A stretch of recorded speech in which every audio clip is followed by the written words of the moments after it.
기도하겠습니다. 주님, 이 시간 우리 가운데 함께 하셔서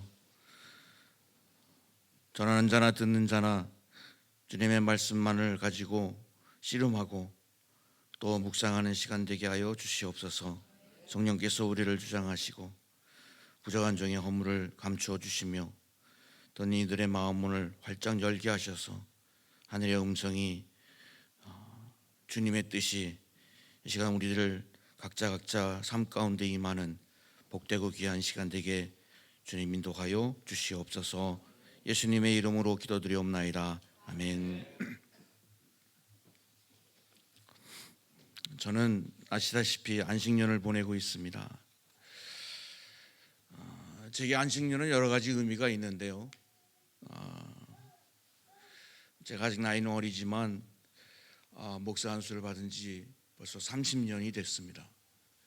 제가 1991년에 군목으로 군대를 가면서 안수를 받았고, 그리고 이제 어느덧 30년이 됐는데 30년쯤 되면 뭐를 하든지 간에 그 방면에 베테랑이 되고 또 흔히 말해서 선수가 되지 않겠습니까? 화투를 해도 타짜가 될 것이고 카드를 해도 뭔가 한 건 올리는 그런 사람이 될 텐데, 근데 목회는 참 30년을 해도 여전히 떨리고 또 늘 새로운 마음이 되는 것 같습니다. 그래서 내 목회 인생에 이제 3분의 1 정도 남았는데 3분의 1을 어떻게 보내야 될까 고민하다가 이제 안식년을 갖게 되었어요. 그리고 이 안식년을 기점으로 해서 내 인생 목회 후반부를 어떻게 보내야 될까, 어떤 목회를 해야 될까, 그런 고민을 하는 와중에 코로나가 터졌습니다. 이 코로나가 터질 거라고는 어느 누구도 생각하지 못했어요. 저 또한 마찬가지입니다. 코로나가 중간에, 안식년 중간에 터졌어요. 그리고 성도들의 환경도 변했고 우리가 살고 있는 환경도 변했고, 아마 주위에 있는 분들과 그런 말씀을 종종 나눌 겁니다. 이런 세상이 오리라고 작년만 해도 생각하지 못했는데, 그런 얘기 하지 않습니까? 저도 그렇거든요. 이제 다른 나라에 가고 싶어도 갈 수 없는, 물론 우리 기도하신 기도자의 말처럼 백신이 생겨서 그래서 코로나가 완전히 퇴치가 된다면, 희망사항이지만 된다면 얼마나 좋겠어요. 그래서 이전의 삶으로 다시 돌아갈 수 있다면 이런 고민이 사실 무의미한 고민이 되겠지만, 대부분의 학자들, 대부분의 전문가들은 아마 그런 세상은 다시 오지 않을 것이다. 코로나 이전의 세상과 코로나 이후의 세상으로 바뀔 것이다. 그런 이야기를 많이 하는 것을 듣게 됩니다. 바라기는 그렇게 되지 않았으면 좋겠는데, 우리 최현 목사님께서도 제가 설교 내용을 다 듣지는 못했지만 예배를 준비하면서 이렇게 보니까 뉴 노멀 시대, 새로운 시대에 대한 설교를 하시더라고요. 아마 그런 환경들이 우리에게 찾아오리라고는 생각하지 못했지만 실제로 현실이 되어 버리고 말았어요. 성도들도 목사님들이 이렇게 만나면 관심사가 이제 성도님들 생각밖에 없거든요. 목회에 대한 생각밖에 없거든요. 그래서 우리 성도들을 생각할 때, 야, 이제 코로나 이후의 시대는 성도들도 예전의 성도가 아닐 것이다, 이런 이야기를 합니다. 우리 부모님 세대, 저희 세대까지만 하더라도 주일날 교회 가지 않아도 된다라고 하는 걸 꿈에도 생각하지 못했어요. 주일날 교회 가지 않고 예배 드릴 수 있다라고 하는 것을 생각도 못했어요. 근데 그게 현실이 됐어요. 주일날 교회 가지 않으면 벼락 맞아 죽는 줄 알았어요. 그런데 교인인데, 그리스도인인데 주일날 교회 가지 않아도 되는 세상이 되었어요. 주일날 교회 가지 않고 집에서 예배 드려도 벼랑받지 않는구나, 이게 가능하구나 라는 것을 몸으로 현실로 경험하게 되었어요. 그러니까 성도들도 이제 예전의 성도가 아닌 거예요. 예배를 바라보는, 또 신앙이 어떤 것인가라고 하는, 신앙생활은 어떤 생활이라고 하는 것에 대해서 인식이 바뀌게 되었어요. 그러니까 목사님들도 모여서 이제 고민하게 됐습니다. 이러한 새로운 시대에 어떻게 목회를 할 것인가, 어떻게 교회 공동체를 이끌어갈 것인가. 목사님들이 집에서 가만히 앉아 있으면 논다라고 생각하는 성도들이 있더라고요. 안 그렇습니다. 노는 게 아닙니다. 가만히 앉아 계셔도 늘 머릿속에는 목회에 대한 생각밖에 없어요. 어떻게 새로운 시대에 새로운 목회를 해나갈 것인가. 저도 그게 고민이 되었어요. 코로나가 느닷없이 찾아왔거든요. 안식년은 1년 하려고 했는데 안식년이 지금 2년이 되었습니다. 2년이 됐는데 아직 교회로 돌아가지 못하고 있어요. 왜? 내 숙제를 이게 해결해야지 돌아가거든요. 새로운 시대에 어떤 목회를 할 것인가. 그래서 시간이 길어지다 보니까 저는 이제 안식년을 자비랑 안식년을 하고 있는데 일하는 시간이 이렇게 길어지고 있습니다. 그래서 안 좋은 것도 있지만 또 좋은 것도 있더라고요. 예를 들면 일하는 시간이 길어지면서 우리 성도들의 삶을 이해하는데 조금 그 이해의 깊이가 조금 더 깊어진 것 같아요. 우리 성도들이 어떻게 신앙생활 하는지 이해하는 게 조금 더 깊어진 것 같아요. 예를 들면 예전에는 헌금 생활에 대해서 저는 별로 어렵지 않게 생각을 했어요. 왜? 나는 목사니까, 그리고 생활비 교회에서 주니까, 그래서 생활비 중에 일부를 주님 앞에 11조 또는 감사헌금으로 내는 거, 이거 여러분 아시겠지만 약간 원천징수 같은 그런 느낌이 있어서요, 내는 게 별로 어렵지가 않아요. 목사는 교회에서 받은 것 중에 일부를 내니까. 근데 제가 직접 일해가지고 헌금을 하려니까 이거 고민될 때가 많더라고요. 그래서 제가 존경하게 되었어요. 우리 성도들이 헌금을 진짜 힘들게 하는 거구나. 우리 성도들이 11조를 진짜 힘들게 하는 거구나. 이게 쉬운 게 아니구나. 저만 그렇겠지만 그런 고민을 할 때가 있습니다. 하나님, 이거 11조 해당 사항 되나요? 뭐 이런 고민들. 이 항목은 11조하고 상관없는 것 같은데 이것도 11조를 내야 되나요? 뭐 이런 것들. 한국에서 누가 보내줬는데 이거 11조 내야 되나요? 뭐 이런 고민들을 하게 되더라고요. 그러면서 생각했죠. 그래, 신앙생활이라고 하는 거는 이런 고민을 하는 게 잘못된 것이 아니라 이러한 고민을 놓고 하나님과 씨름하는 게 신앙생활이로구나. 여러분, 11조 가지고 막 고민하는 거 그거 별로 죄스러워하지 마세요. 당연히 고민되는 거더라고요. 그런데 중요한 건 뭐냐면 그걸 놓고 하나님과 씨름하는 거예요.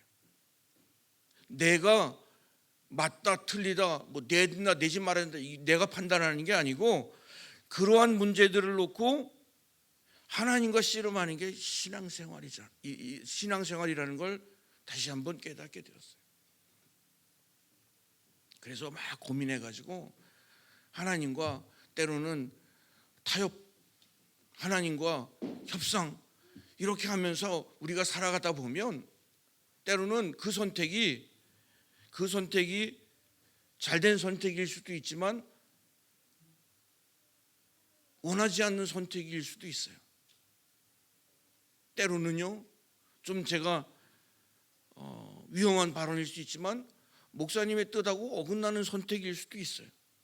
그렇지만 목사님이나 아니면 내 주위에 있는 사람들하고 다른 그들의 의견과 다른 선택을 하라는 뜻이 아니라 그것보다 더 중요한 선택이 있는데, 그것이 뭐냐면 내가 하나님과 이 문제를 놓고 씨름하고 하나님이 원하시는 뜻을 헤아리려고 애쓰면, 그래서 심지어는 내가 잘못된, 어떻게 보면 정확한 선택을 하지 못한다 할지라도 하나님께서 심지어는 한쪽 눈을 찔끔 감아주시지 않으실까, 이런 생각이 들 때도 있더라고요. 어쨌든 제가 안식년을 하면서 이런저런 많은 생각을 하게 됩니다. 또 다른 변화 가운데 하나는 말씀을 전하는 데 있어서 더욱 조심하게 된 것입니다. 목회자에게 있어서 로망이라고 한다면 누가 툭 건드리기만 해도 말씀이 막 그냥 샘솟듯이 솟아나는 그러한 소망을 늘 가지고 살아가고 있습니다. 목사라고 하면 누가 무슨 문제만 얘기해도 성경 말씀에 근거해서 명쾌하고 확실한 답변을 해줄 수 있는, 또 그런 말씀을 전할 수 있는 그러한 삶이 되면 얼마나 좋을까. 근데 그게 사실 쉽지가 않더라고요. 제가 예전에 부목사 할 때 저희 교회 전사님 한 분이 어디 무슨 학교 무슨 성경 연구하는 데를 열심히 막 다니시더라고요. 그래서 제가 그분하고 좀 친해가지고 얘기를 막 들어보니까 처음에는 좀 그럴듯해 보이는데 나중에 좀 이상해지는 거예요. 그래서 그게 어딘가 막 인터넷으로 찾아봤어요. 찾아봤더니 이단에 빠지신 거예요, 전사님이. 근데 이분이 거기에 대해서 너무 심취해가지고 저한테 와서 그러더라고요. 목사님, 제가 좋은 데 있는데 저랑 한번 같이 가보시자고요. 그럼 막 저를 막 권면을 하는 거예요. 근데 그게 그 장로교 쪽에서는 그 이미 이단으로 판명이 난 데였는데, 저 면목동 어딘가 무슨 뭐 새생명 말씀 연구회인가 뭐 이런 데였어요. 근데 거기 한번 가보시자는 거예요. 딱 보고. 그 전사님은 저를 워낙 좋아해서 저를 아끼는 마음으로 그렇게 이제 좋은 곳으로 인도하려고 그렇게 저한테 이제 권면을 한 거죠. 그러면서 저한테 뭐라고 얘기하냐면, 목사님 여기 가면요 설교 준비를 할 필요가 없어요. 왜요? 그랬더니 여기서 3개월만 훈련 받으면요 설교 준비할 필요 없고 그냥 예배 시간 되면 교회에 떨렁떨렁 와가지고 그 예배 시간 전에 강대상에 엎드려가지고 딱 10분만 기도하면 하나님 말씀을 쫙 주셔요. 그리고 그거 가지고 딱 설교하면 막 성도들이 막 은혜 받아가지고 자빠지고 난리 난다는 거예요. 그러면서 저보고 거기 가자는 거야. 제가 그 권면에 응했으면 좀 인생이 바뀌었을 텐데, 근데 막 알아보니까 이게 잘못된 데더라고요. 그래서 그거 가지고 그 전사님하고 한참 동안 씨름을 한 적이 있습니다만, 어쨌든 목사의 그 로망은 누가 턱 건드리기만 해도 막 말씀이 막 터져나오고 막 한 10병씩 막 쓰러지고, 그리고 막 이적이 나타나고 막 이런 것이 목사의 로망일 수 있죠. 그렇게 되면 얼마나 좋겠어요. 우리가 초대교회에 일어난 여러 가지 많은 사건들을 보잖아요. 베드로가 일으킨 수많은 기적들을 보잖아요. 나도 베드로처럼, 나도 바울처럼 그렇게 말씀을 전해서 그런 역사가 나타나는 그러한 목사가 되면 얼마나 좋을까.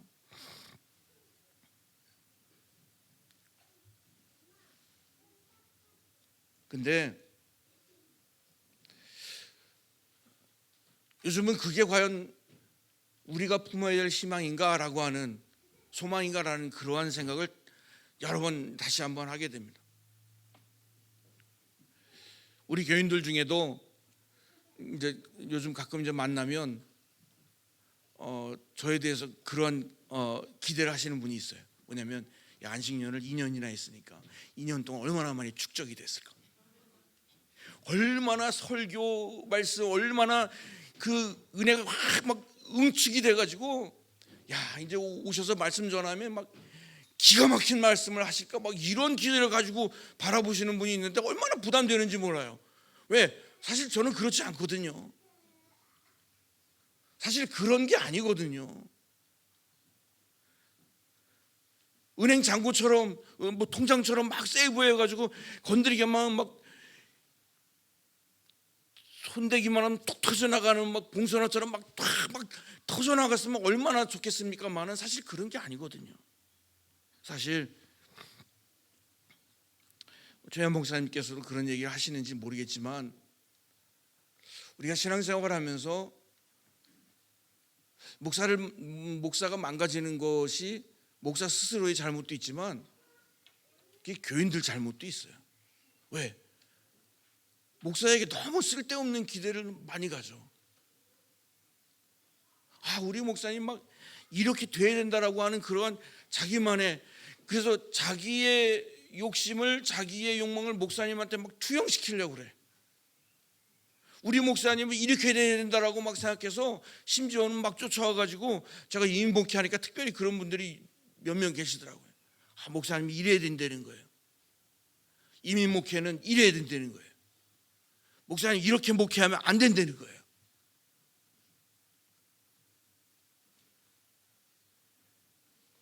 돌이켜보면 그게 목회자를 혹은 교인을 혹은 공동체를 망치는 길이더라고요. 참 조심해야 됩니다.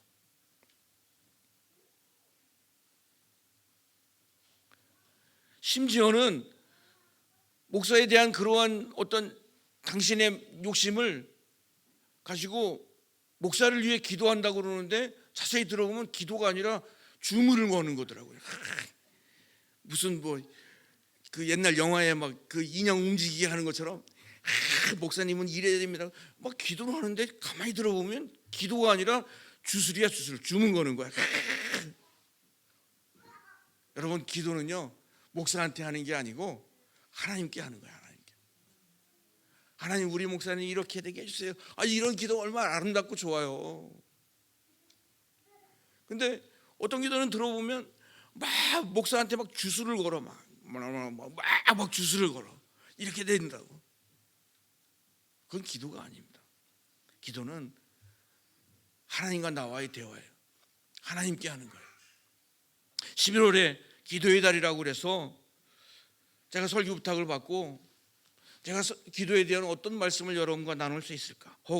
그리고 나는 이 설교를 준비하면서 나의 기도 생활에 어떠해야 된다라고 하는 것을 다시 한번 깨달을 수 있을까? 그런 고민을 품게 되었습니다.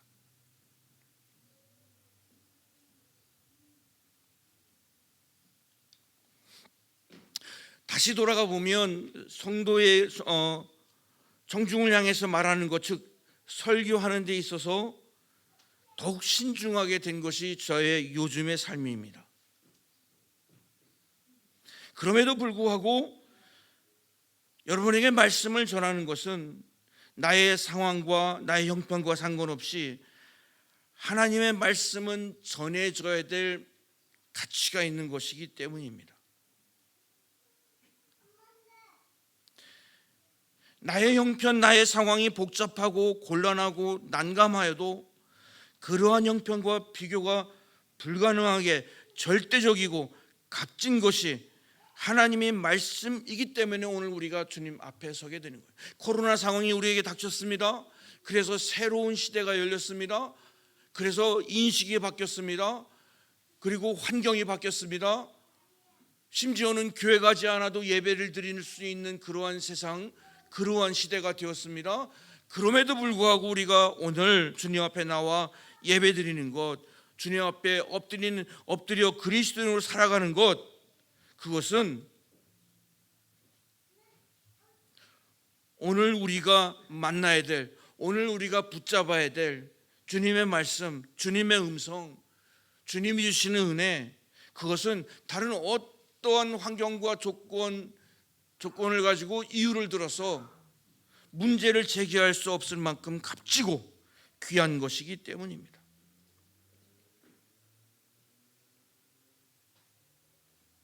그래서 힘들면 힘들수록 더욱더 말씀을 붙잡아야 됩니다. 힘들기 때문에 상황이 이렇게 바뀌기 때문에 인식이 이렇게 바뀌었기 때문에 이제는 예배 안 드려도 된다라고 하는 사람이 있을런지 모르지만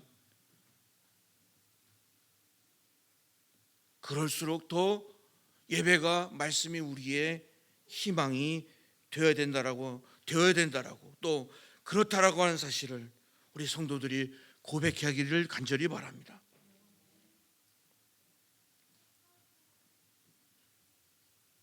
그러므로 한번 따라했으면 좋겠습니다. 한번 따라합시다. 성경 말씀은 묵상할 가치가 있다. 사랑하는 성도 여러분, 너무 쓸데없는 것 묵상하지 마시기를 바랍니다. 영화 같은 데 보면 사이코들이 가끔 등장을 해요. 저는 저희 집사람하고 이렇게 영화나 이런 거 요즘 이제 골라보는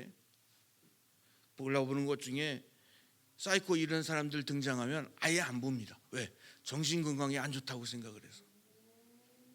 근데 여러분, 한 가지 이렇게 인정하는 건 뭐냐면 사이코가 우리 주위에 굉장히 많다는 거예요.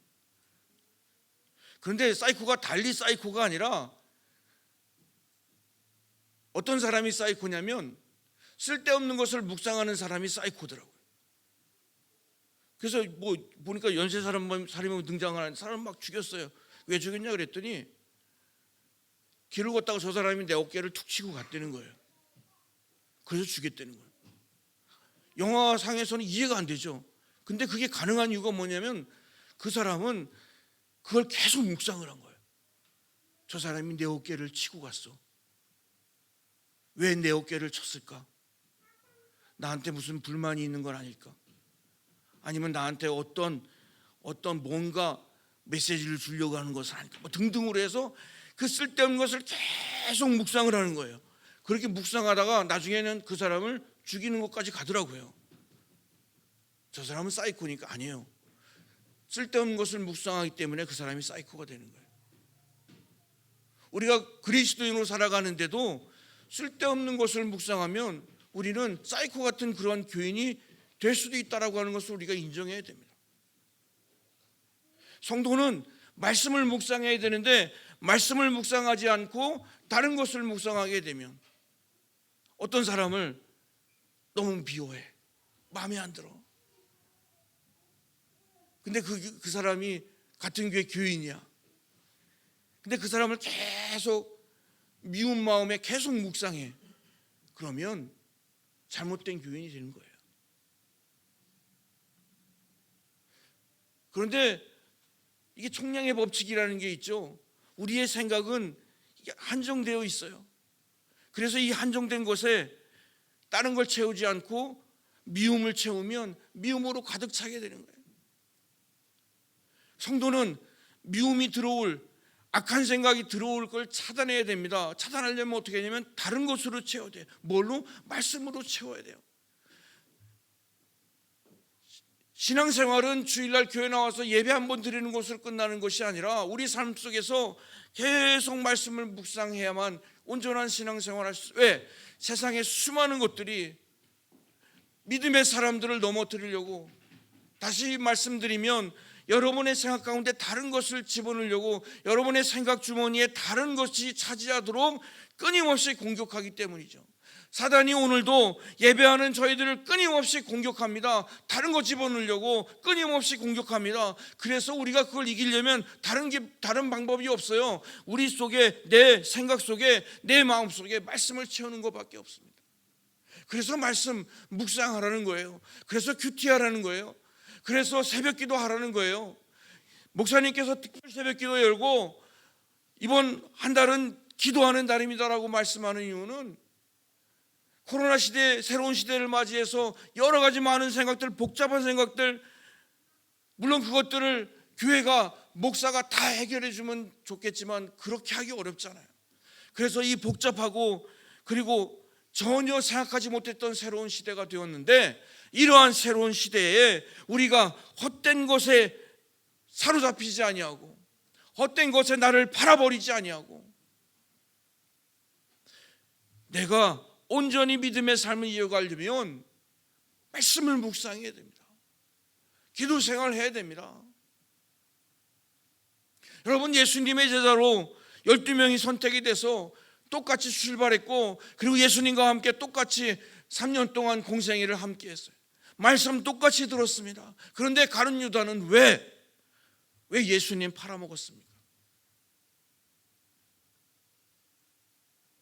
사단이 그의 생각 속에 잘못된 것을 집어넣을 때 그걸 허락했기 때문이 아니겠어요? 사단의 표적은 가룟 유다뿐만이 아니라 12명 다였을지도 모릅니다. 왜? 사단은 예수님도 공격하니까. 그런데 그 틈을 열어주고 그 자리를 마련해 줬기 때문에 가룟 유다는 예수님을 팔아먹은 제자가 되고 말았어요.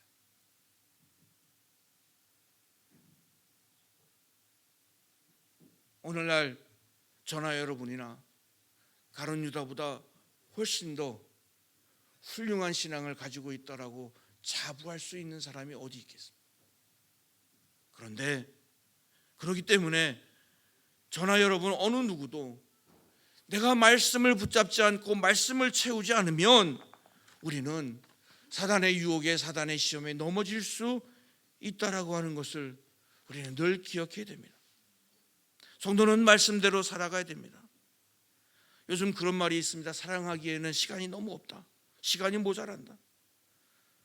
성도는 말씀을 지키기에도 시간이 모자랍니다. 말씀대로 살기도 바쁜데 다른 생각할 틈이 어디 있겠어요? 그래서 오늘 설교가 중요하다는 얘기예요. 그 얘기 드리려고.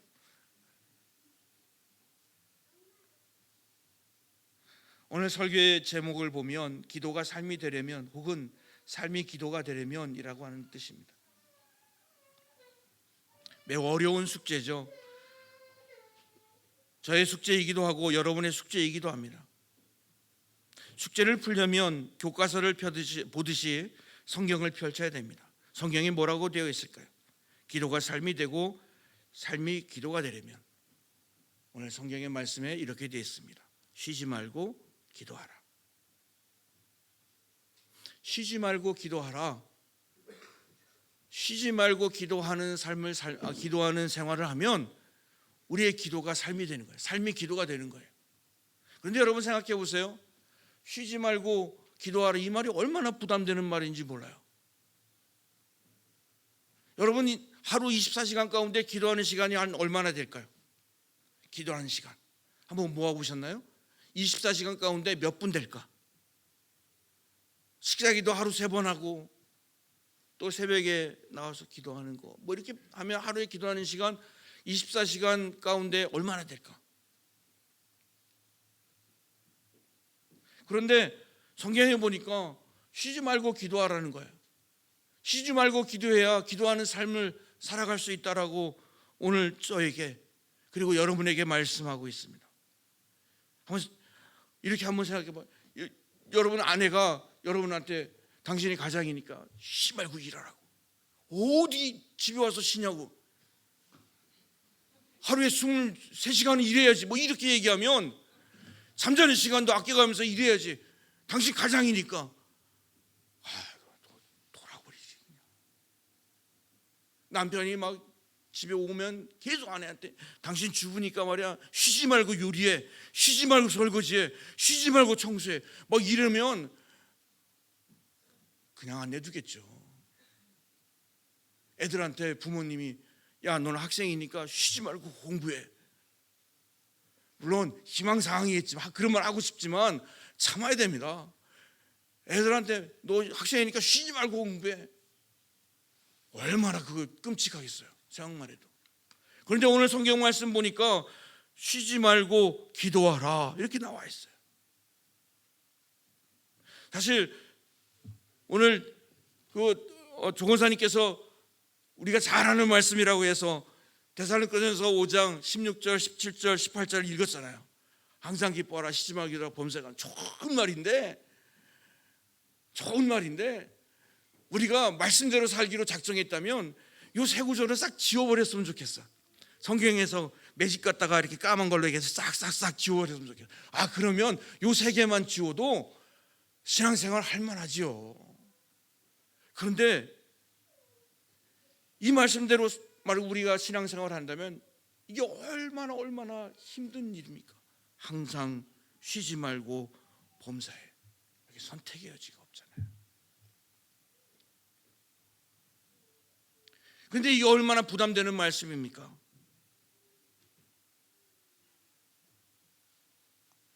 그렇기 때문에 우리가 말씀을 읽을 때, 말씀을 묵상할 때 그 말씀을 해석해야 합니다. 해석해야 되는 거예요. 말씀을 있는 그대로 믿지 말라는 뜻이 아니라 해석을 해야 될 책임이 우리한테 있어요. 오늘날 이슬람 교도라고 하는 분이 물론 이제 일부지만 전 세계적으로 많은 문제를 일으켜요. 막 테러를 범하기도 해요. 그리고 그들이 테러를 범하면 사람 목을 자르고 막 이러면서 외치는 게 뭐냐면 그들이 믿는 경전 코란의 말씀을 알라는 위대하다 막 이렇게 외치고 사람 목을 잘라버려요. 그리고 그 이유가 뭐냐면 이슬람을 자기들이 믿는 신을 모욕했기 때문이라고 그렇게 얘기해요.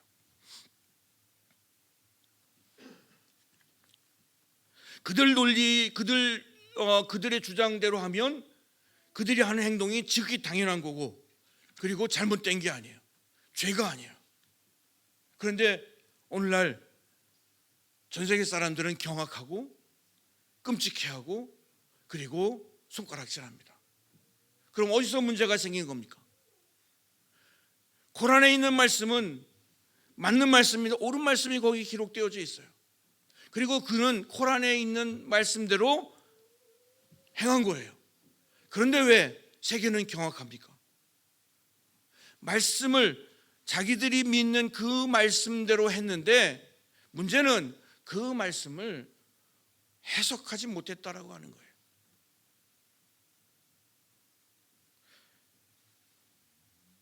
해석한다라는 얘기는 뭐냐면 그 말씀을 빨간 줄 파란 줄 거가면서 분석했다라는 뜻이 아니라 그 말씀을 주신 분의 뜻을 헤아렸느냐라고 하는 의미입니다. 오늘 우리가 성경에 있는 말씀을 읽을 때 묵상할 때에 이 말씀을 나에게 주신 주님의 뜻을 헤아렸느냐, 이것이 굉장히 중요합니다. 헤아리지 않으면 이 말씀을 나에게 주신 주님의 뜻을 헤아리지 아니하면 겉으로는 고지곳대로 말씀대로 행한다고 하지만 그것이 자칫 잘못하면 엉뚱한 방향으로, 잘못된 방향으로 흘러갈 수 있다라고 하는 것입니다. 그렇기 때문에 헤아려야 됩니다. 헤아려서 해석해서 그 말씀을 나에게 주신 그분의 뜻을 온전히 이해하고 온전히 알아듣고 그리고 온전히 받아들여야 된다라고 하는 겁니다. 그래서 우리가 주일날 교회 나와서 말씀을 듣는 이유도 거기에 있어요. 온전히 해석하기 위해서. 오늘 말씀에 쉬지 말고 기도하라는 말씀은 기도가 삶이 되고 삶이 기도가 되어야 한다는 그러한 뜻이라고 여러분에게 말씀을 드렸습니다. 주님께서 이 말씀을 우리에게 바울을 통해서 주시면서 저는 오늘 본문에 답을 담아 두었다라고 믿습니다. 본문은 이렇게 되어 있습니다. 항상 기뻐하라, 쉬지 말고 기도하라, 범사에 감사하라. 저는 오늘 본문에서 그 답을 찾고자 합니다. 첫째 보면 기도가 삶이 되려면 오늘 첫 번째 이렇게 되어 있더라고요. 항상 기뻐하라. 항상 기뻐하는 마음가짐으로 우리가 살아야 한다라고 하는 거예요. 성도는 항상 기뻐해야 기도가 삶이 될 수가 있습니다. 성경이 오늘 저에게 그리고 여러분에게 그렇게 가르치고 있는 거예요. 그런데 사람이 어떻게 항상 기뻐할 수 있습니까? 항상 기뻐하는 사람은 이 세상에 한 사람밖에 없어요. 미친놈. 항상 기뻐. 그럼 성경이 우리에게 야, 너 미쳐라 이렇게 말씀하시는 건 아니잖아요. 성경은 우리에게 미쳐라라고 얘기하지 않습니다. 한 가지 비슷한 거 있긴 있어요. 뭐냐면 취해라 이런 거 있어요. 취해라. 그래서 사도행전에 보면 제자들이 성령의 감동을 받아서 막 새로운 모습으로 막 움직이니까 사람들이 뭐라 그랬어요? 쟤네들 취했다 그랬어요. 취하니까 제자들이 이전의 모습에서 아닌 전혀 새로운 모습으로 움직이기 시작한 거예요. 전에는 무서워서 골방에 들어가서 꼼짝도 못했는데 갑자기 나와서 막 말씀을 전하는 겁니다. 사람들한테 매를 맞고 두들겨 맞고 돌에 맞고 막 피가 흐르고 그래도 막 웃는 거예요. 이게 이상한 거죠. 두려워 떨던 제자들이 전혀 새로운 모습으로 나와서 활동하고 말씀 전하고 예배드리고 찬양하고 막 슬퍼하던 저들이 막 행복해하고 그러는 겁니다. 심지어 고난을 받아도 행복하는, 매를 맞아도 행복해하는 겁니다. 왜 그렇게 됐습니까? 취했기 때문이죠. 성령이라는 새술에 취했기 때문이죠. 여러분 가운데 몇몇 분은 뭐 아시겠지만 취하면 사람이 달라지잖아요, 그죠? 취하니까 막 샌님 같은 사람이 갑자기 막 큰 소리 떠들고 말하고, 그 다음에 심지어는 취하니까 맞아도 막 행복해하고, 뭐 옆에 사람이 때려도 막 웃고, 막 용감해지고, 세상에 근심 걱정, 뭐 회사가 금방 부도날 것 같은데도 막 큰 소리로 노래하고 막 그러잖아요. 여러분 가운데 지금 몇몇 분은 고개를 끄덕이고 있어요. 그 느낌을 알기 때문에. 성경에 보면 성경 미치라고 하지 말고 취하라는 그런 말씀은 있어. 왜? 제자들이 예수님과 3년간 동고동락하면서 수많은 이적을 보고 말씀을 들었고 훈련받았고 은혜를 체험했는데, 그런데 그러한 제자들이 예수님이 십자가에 달려 돌아가시고 사흘 만에 부활했음에도 불구하고, 부활을 믿지 못하고 부활하신 예수님을 만났음에도 불구하고 새로운 시대가 열렸다라고 하는 걸 깨닫지 못하고 여전히 근심과 걱정에 사로잡혀서 말씀을 전하지도 못하고 두려워 떨고 고난받을까 봐 나가지 못하고 예배드리지 못하고 찬양하지 못하는 걸 예수님께서 얼마나 안타까우셨는지, 그래서 성령께서 우리 가운데 오셔서 새술에, 성령의 술에 취하게 만드신 거 아니겠습니까? 그러므로 성도의 삶이라고 하는 것은 취해야 변할 수 있게 되는 거죠.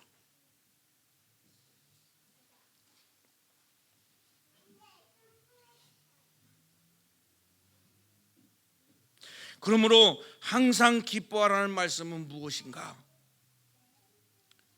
이 말씀은 저는 우리 성도들은 긍정적으로 살아가야 된다. 믿음은, 저는 뭐 긍정의 삶 이런 부분에 대해서 조금 회의적인 그러한 목회관을 가지고 있지만, 그럼에도 성경의 말씀 그대로 이 부분만을 인정할 수밖에 없는 것은 뭐냐면, 성도의 삶은 긍정적으로 살아가야 된다라고 합니다. 힘들고 어렵지만 그것을 핑계하지 말고 그럼에도 불구하고 긍정적으로 봐야 합니다. 저희 어머님이 올해 8순이 되셨는데요, 가끔 이제 카톡으로 이렇게 톡 이런 걸 보내세요.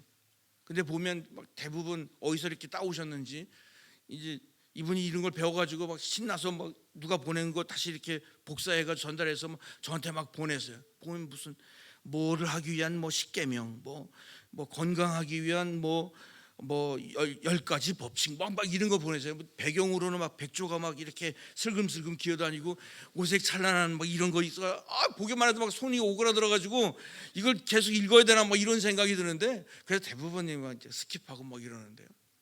그래도 당신이 이게 재미 들렸는지 계속 뭐 어디서 조각하다가 계속 저한테 막 아들이라고 보내주세요. 근데 얼마 전에 제가 웬만한 건 잘 안 읽는데 얼마 전에 읽은 글 가운데 제가 이렇게 수긍할 만한 그런 내용이 있었어요. 그 가운데 그런 내용이 있더라고요. 어떤 여직원이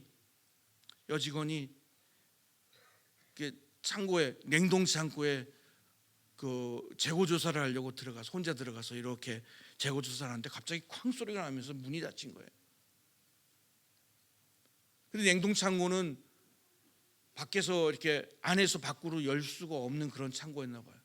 암만 힘을 써도 문이 열리지 않는 거예요. 근데 이 냉동창고가 회사의 그 한쪽 귀퉁이 구석진 곳에 있어가지고 사람들이 왕래가 거의 없는 곳이었대요. 암만 두들겨도 아무런 응답이 없는 거예요. 점점 추워지고 몇 시간이 흘러갔습니다. 다들 퇴근 시간이 이미 지나버리고 말았어요. 절망했죠. 내가 이러다가 여기서 얼어 죽는구나. 근데 갑자기 문이 척구통하면서 열리는 거예요. 깜짝 놀라서 바라보니까 수위 아저씨가, 정문 관리하시는 수위 아저씨가 오신 거예요. 그래서 살았어요. 그래서 어떻게 제가 여기 있는 걸 알고 이 문을 열어주셨어요 그랬더니 이분이 그런 얘기를 하시는 거예요. 회사에 정문을 드나드는, 아침 저녁으로 드나드는 수많은 사람들이 있는데 그 많은 회사원들 가운데 비가 오나 눈이 오나 좋은 일이 있으나 슬픈 일이 있으나 컨디션이 좋으나 안 좋으나 상관없이 늘 자기를 향해서 안녕하세요, 오늘 하루도 반갑습니다, 퇴근할 때는 안녕하세요, 안녕히 계세요, 오늘도 수고해 주세요, 감사합니다, 이렇게 인사하는 회사원이 이 여사원 딱 한 명밖에 없었다는 거예요. 그래서 다른 사람 얼굴은 잘 기억 못해도 이 여사원을 늘 기억하고 있었는데 그날 퇴근 시간이 지났는데도 불구하고 이 여사원이 퇴근을 안 한 거예요. 늘 인사하고 지나갔는데 인사하고 지나간 기억이 없는 거예요. 그래서 어떻게 된 걸까 그러다가 회사 이쪽을 돌아다니다가 그 냉동창고에 혹시나 하고 열어봤는데 그 안에서 추위에 오돌오돌 떨면서 얼어있는 그런 이 여사원을 발견하게 된 거죠. 그런 글들이 저희 어머님이 보내신 톡에 있었어요. 그런 생각이 들었죠. 그 여자는 인사 잘해가지고 생명을 구했구나, 자기 생명을 구했구나, 위기를 이겨냈구나. 그녀가 그렇게 컨디션이 좋으나 안 좋으나 기분이 좋으나 안 좋으나 밝게 인사할 수 있었던 거는 아마 그녀가 굉장히 긍정적인 그런 마인드를 가지고 있었기 때문이라고 저는 생각합니다. 신앙과 상관없는 이야기지만 그러나 성경은 우리에게 분명히 말씀합니다. 우리가 기도하는 삶을 살려면 항상 기뻐하는 그러한 마음가짐을 가지고 있어야 된다. 긍정으로 사는 것은 단순히 자신의 이미지를 만드는 데서 끝나는 것이 아니라 우리의 삶에 영향을 미칩니다. 우리의 신앙생활에 영향을 미칩니다. 그러므로 온전한 기도의 자세는 믿음으로 기도하는 것이고, 믿음이라고 하는 것은 상황을 부정적으로 보지 않고 긍정으로 보는 것을 의미합니다. 이루어질 줄로 믿고 그 믿음을 가지고 기도할 때 온전한 기도가 되고 그것이 진정한 믿음이 되는 거잖아요. 그러므로 믿음이란, 기도란 그 출발점이, 그 자세가, 기본 자세가 항상 기뻐하는, 즉 긍정적으로 보는 마음의 자세, 그러한 신앙의 자세가 근본이 되어야 되는 것이 지극히 당연한 것입니다. 하나님께서 우리의 소원을 들으시고 이루실 줄로 믿고 기도하는 것은 당연히 항상 기뻐하는 그러한 마음의 자세에서 비롯되고 있음을 성경은 오늘 우리에게 얘기합니다. 그러므로 저는 오늘의 말씀, 항상 기뻐하라, 쉬지 말고 기도하라, 범사에 감사하라, 이 말씀은 우리에게 한 가지 주제를 말씀하고 있다라고 믿습니다. 온전한 믿음이 어둠을 몰아내듯이 우리 속에 부정적인 것을 버리고 항상 기뻐하는 성도가 되려고 노력할 때 우리의 기도는 삶이 될 수가 있습니다. 그리고 마지막으로 범사에 감사하는 것이 기도의 목적이 되어야 함을 깨닫습니다. 우리는 왜 기도합니까? 대부분 나의 아쉬움을 해결하기 위해서 기도하죠. 여러분 21일 동안 기도하실 때에 어떤 분명한 이유가 있을 겁니다. 이것을 나의 건강의 문제든 아니면 나의 사업의 문제든 아니면 자녀의 문제든 이 문제 가지고 아마 시작하시는 분들이 대부분일 거예요. 그리고 저는 그것이 지극히 당연한 것이라고 믿습니다. 주님은 우리에게 기도할 수 있는 특권을 주셨어요. 그리고 기도를 통해서 우리는 우리 믿는 자들이 누릴 수 있는 그 특권을 활용하는 것이 맞습니다. 나의 아쉬움을 해결하는 것이 맞습니다. 하지만 기도라고 하는 것은 나의 만족만을 위해서 주셨다고 한다면 그것은 기도의 일부분만을 사용하는 것입니다. 나의 기도를 일회용 카메라처럼 쓰고 만다라고 하는 거예요. 사실 내가 가지고 있는 이 기도라고 하는 카메라는 값을 매길 수 없을 만큼 귀하고 값진 그러한 건데, 그런데 이거를 한 번 쓰고 버리는 일회용 카메라처럼 그렇게 만약에 사용한다고 한다면 그 귀한 선물을 나에게 주신 하나님께서 얼마나 안타까워하실까요? 사랑하는 성도 여러분, 여러분이 기도하는 것 여러분 다 이루어졌나요? 돌아보면 내가 그때는 몰랐는데 뒤돌아보니까 내가 기도한 것 다 이루어졌다라고 그렇게 여기는 분들이 있을지도 몰라요. 그렇다면 다행이긴 한데, 그런데 그것도 문제인 것이 뭐냐면 그것을 깨닫기까지 나는 수많은 시간들을 하나님께 불만족하면서 이루어지지 않으셨다고 불평하면서 혹은 원망하면서 그렇게 보내는 시간이 우리에게 있었다라고 하는 거예요. 이렇게 만약 낙심하는 시간을 가졌다고 한다면 우리는 많은 낭비의 시간을 보낸 것입니다. 그러므로 오늘 말씀을 보면 범사에 감사하라라고 하는 이 말씀은 세 번째로 등장하는 쉬지 말고 기도하라라고 하는 말씀 다음으로 등장하는 이 말씀은 우리가 기도할 때에 우리의 기도의 목적이 감사가 되어야 된다라고 하는 것을 우리에게 가르쳐 줍니다.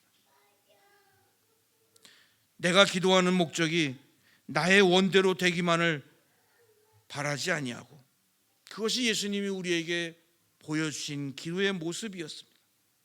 예수님은 당신의 뜻을 이루기 위해서 기도하지 않았습니다. 예수님이기 때문에 그렇게 기도하신 것이 아니라 예수님은 우리에게 그렇게 기도하라고 보여주신 것입니다. 그러므로 사랑하는 성도 여러분, 오늘부터 기도할 때에 우리의 목표는 범사에 감사하는 것이 되기를 바랍니다. 내가 원하는 대로 되지 않아도 기도의 목적은 감사입니다. 감사를 사후적인 것으로, 즉 내가 이거 이루어지면 감사하겠습니다. 이거 내가 건강해지면 감사하겠습니다. 내가 이거 우리 자녀가 잘 되면 그때 내가 감사하겠습니다. 이것이 아니라 우리의 기도는 감사가 사후적이 아닌 사전적인 것, 우리의 목적이 되는 그러한 성도들의 기도의 생활이 되기를 바랍니다. 내가 원한 것이 이루어지지 않아도 감사할 수 있는 그러한 성도들이 되기를 바랍니다. 그래서 더욱 기도할 때에 우리의 목표가 감사가 돼서 하나님의 뜻을 온전히 헤아리는 그러한 성도가 되기를 바랍니다. 그래서 오늘의 말씀은 이렇게 끝을 맺고 있습니다. 범사에 감사하라. 범사에 감사하라. 이것이 그리스도 예수 안에서 너희를 향하신 하나님의 뜻이니라. 기도하시겠습니다.